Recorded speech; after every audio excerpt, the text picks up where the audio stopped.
The historical critical method? What the heck is that? Come check this out. This is 10 on Religion.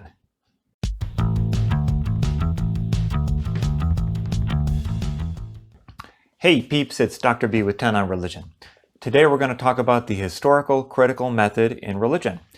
Put simply, there is a difference between a faith perspective and a historical perspective about faith, what others believed in the past. For example, one can believe in one or more Hindu deities, and those religious practices have certain effects on how to live one's life. This is often referred to as a devotional perspective, usually relating to what occurs in a place of worship such as a mosque, temple, church, or synagogue. One could also study the history of when and how belief in various Hindu deities arose in India without necessarily believing in them. One could study and trace the history of the figure of Moses and how he is understood in Judaism, Christianity, and Islam. But how is one to go about accomplishing tasks such as these? A common method used in the academic field of religion is called the historical critical method. We often impose our contemporary and modern views about reality onto the past without realizing it.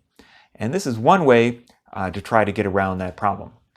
Now, when people are confronted with the results of the historical critical method for the first time, especially if they are committed to a particular faith tradition, they often have a range of reactions. This is normal, as they are used to thinking, speaking, and engaging in a devotional way and not accustomed to someone talking about their faith from a historical or perhaps critical perspective. Now, when I say critical, this doesn't mean criticizing in the negative sense, but thinking critically, asking questions which might not otherwise be asked in devotional settings like places of worship. Now, there is a difference between mythology, literature, and history. Some figures and events live in one, two, or all three of these realms. Zeus from ancient Greece is mythology and literature, but not really history. Hamlet from Shakespeare is literature, but neither mythology nor history. Figures like Jesus and the Prophet Muhammad in some ways exist in all three realms. So how does one parse this out? History is not the same as the past. The past is everything that has happened before. History, technically speaking, is what can be established as having happened before using historical forms of evidence. Historical evidence is not, and frankly cannot, be based on religious and theological assumptions that some, but not all, people share. A brief discussion of the difference between the historical critical method and science will help explain this. The historical critical method is both like science and not like science. First, how is it not like science? Historians have no direct access to the past. There is no way to repeat a past event all over again. This makes historical evidence different from the kinds of evidence in the physical sciences like chemistry, medical research, physics, biology, geology, and so forth. In these kinds of science, one can repeat an experiment. In fact, one must repeat an experiment to determine if the hypothesis is true or not. For example, if I wanted to find out which floats better in a bucket of water, an ice cube or a rock, all I need is 50 buckets of water, 50 ice cubes, and 50 rocks. After 50 tries, I will have 50 floating ice cubes and 50 sunken rocks. And if I do it again, I have the intuition that the future will be like the past. Now, history is not like science because history is working with a past that has already happened, not a future that will happen. The luxury of being able to repeat an event once it happens isn't there, and so other kinds of evidence and methods are needed. That is why history is not like science. The historical critical method is like science in that it is based on probability, judging what is more or less probable. For example, miraculous events which defy known natural laws equals less probable explanation, and more likely a narrative creation or retelling in a way that possibly made sense in a particular time and culture. The least likely result basically cannot be the most likely result. Historians cannot say that Moses parted the Red Sea or that the Buddha figure attained enlightenment, but the historian can do two things regarding these kind of narrated events in written records. One thing they can do is ask which memories of a person or event are historically probable. History is a matter of greater or lesser probabilities. The second thing they can do is consider and study the memories rooted in historical realities or invented by later storytellers. Let's reflect on the example of an actual 1992 plane crash in Amsterdam for a moment. A Boeing 747 cargo plane lost several of its engines and crashed into a 10-story apartment building at night. This is an actual event. You can look it up. Being a cargo plane, there were only a handful of people on the plane, but none of them survived. So 10 months later, a research question on a survey of 193 people asked, did you see the televised news film of the moment the plane hit the apartment building? 107 people said yes, 55%. Sometime later, the same researchers gave a similar survey and found that 66% of the people said yes. There was one problem, though. There was no film. There were only short news video clips and photographs of a partially demolished apartment building in the aftermath. Our brains want to imagine and fill in the gaps. Now, this is from 1992, so what are we to do with interpreting descriptions of religious events from hundreds of years ago? Well, historians can look at evidence and utilize methods which determine plausible conclusions. Historians have devised criteria which they implement to discern this. Now, what are the different types of evidence the historical critical method looks for? First, there is a real preference for hard physical evidence, like photographs, or maybe in a really recent events, videos. In addition to physical evidence, historians look for surviving products that can be traced with relative certainty back to the person, such as construction or literary remains of some sort. And finally, historians look to other kinds of evidence, not from the person, but about the person. Reference to, quotations of, or discussions about the person by other people. Historians prefer to have lots of written sources, not just one or two, and also prefer to have sources that are relatively near to the date of the person or event that they are describing. And to make matters worse, historians also like these numerous and early sources to be extensive in scope, preferably from disinterested parties. If historians find stories that clearly do not serve the purposes of the person telling the story, they have a good indicator that the stories are reasonably disinterested. Take the example of one of the most well-known religious figures worldwide, Jesus. There is no hard physical evidence, no photographs or archaeological evidence of any kind, no writings, but none of this is expected as photography wasn't invented yet and Jesus didn't build or write anything. Now, also, there is no Greek or Roman historian from the first century, his time period, that mentions Jesus. Also not expected. Even for Pilate, the Roman political official who crucified Jesus, there are only coins and just one fragmentary inscription. There are no eyewitness accounts of Jesus. The four biblical Gospels are originally anonymous narratives. The titles on the documents were not added until around 100 years after they were originally written. And these documents describe the disciples of Jesus in the third person. These disciples were largely lower class, Aramaic-speaking peasants from rural Galilee, non-literate, especially in upper-class Greek. Also not expected. But even the same thing could also be said of the Roman official Pilate. Again, not even a single eyewitness account of Pilate. Not really a surprise. Mass literacy only started to become widespread after the Industrial Revolution in the early 1800s, made possible by Gutenberg's printing press in Europe in the 1400s. People had a whole lot of beliefs about reality that were handed down generation to generation, which were not necessarily text-based.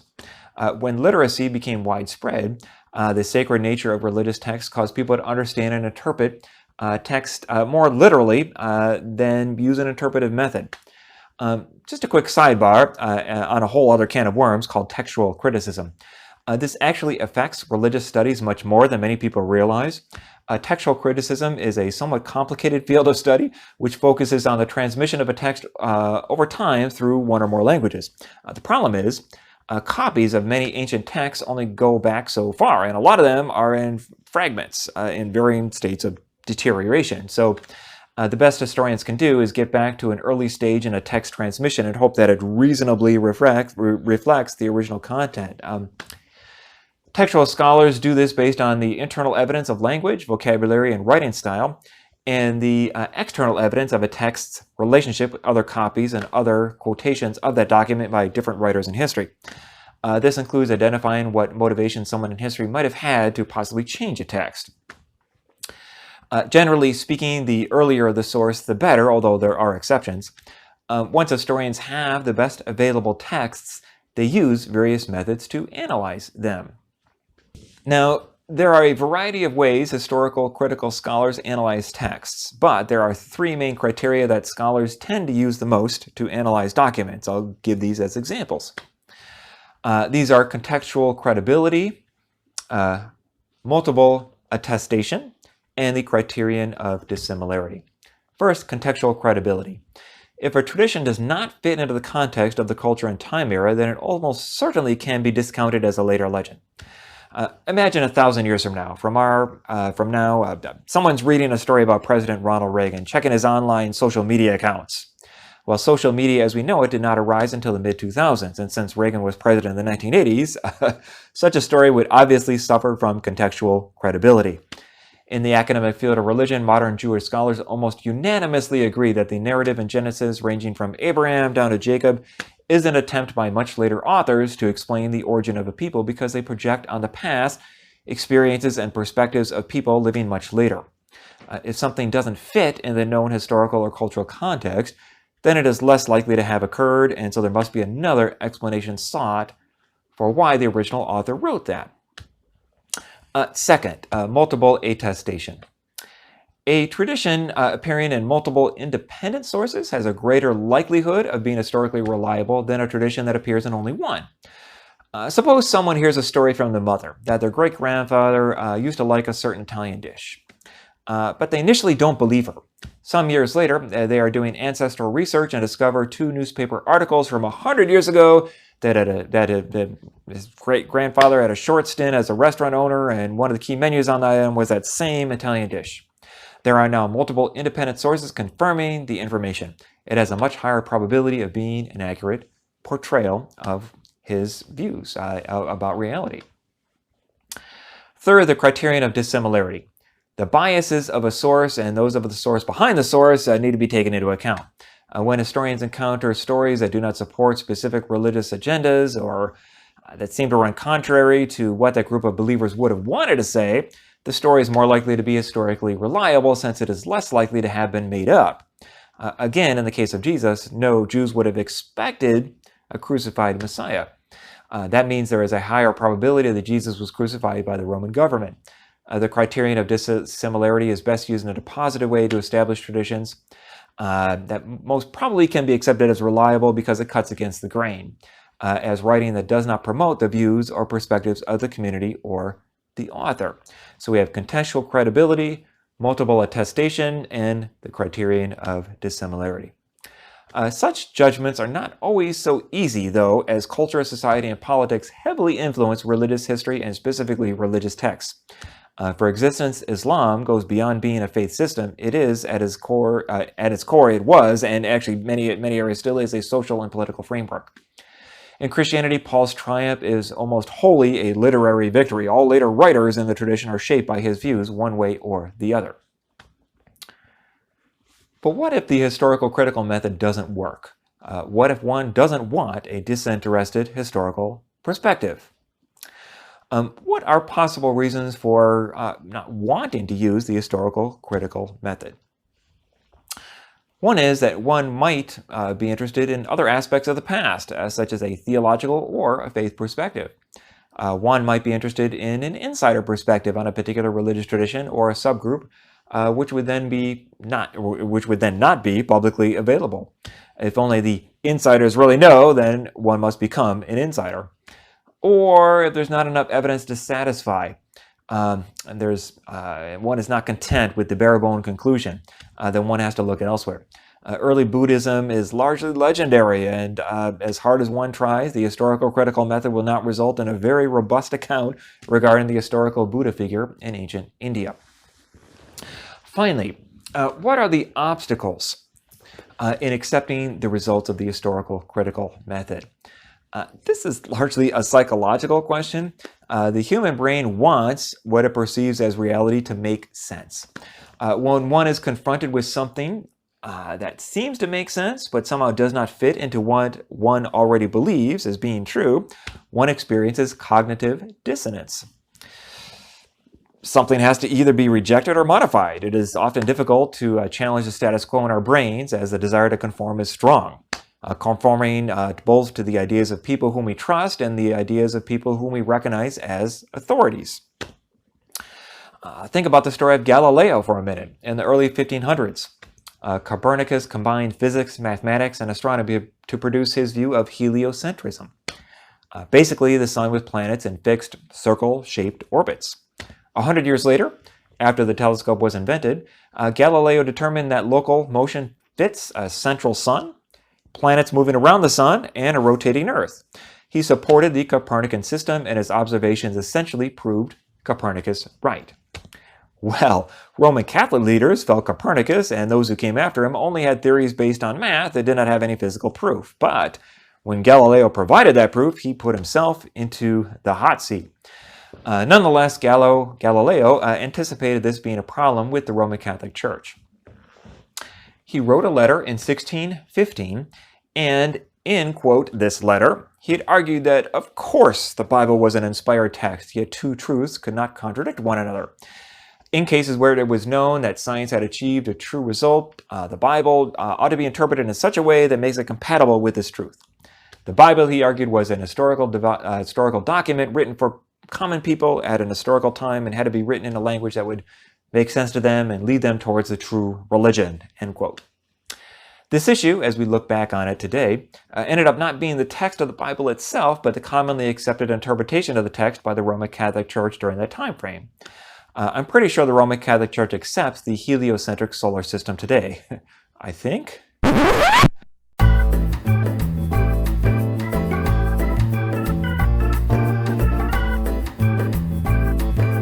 Well, the results of this historical critical method can cause cognitive dissonance for some people. But with some modifications, one can come to a place of a new innocence, a way in which reality can make sense again. All religions have human elements in their development of history, in their religious texts and practices. The goal is not absolute historical truth, but relative plausibility. Historians do not ask if it is plausible in an absolute sense. They simply ask if it's more plausible than the next best alternative. The historical critical method's goal is to interpret historical information into the most likely scenarios. This is based on a variety of factors, combining historical evidence with reasoning to yield as plausible and probable a conclusion as possible. When new evidence emerges, the conclusions can be reevaluated and adjusted. The more one understands and accepts the historical critical method, the more one realizes how human religion actually is. It is impossible for one to know the past without any inference from one's own personal and social situation as a knower. This does not necessarily lead to a loss of faith. One can have history without faith, but one cannot have faith without history. For many, this actually leads to a less prejudicial and more informed faith. I hope this short introduction has helped you better understand this topic. Until next time, stay curious. And if you enjoyed this, please like this video and subscribe to the channel. This is 10 on Religion.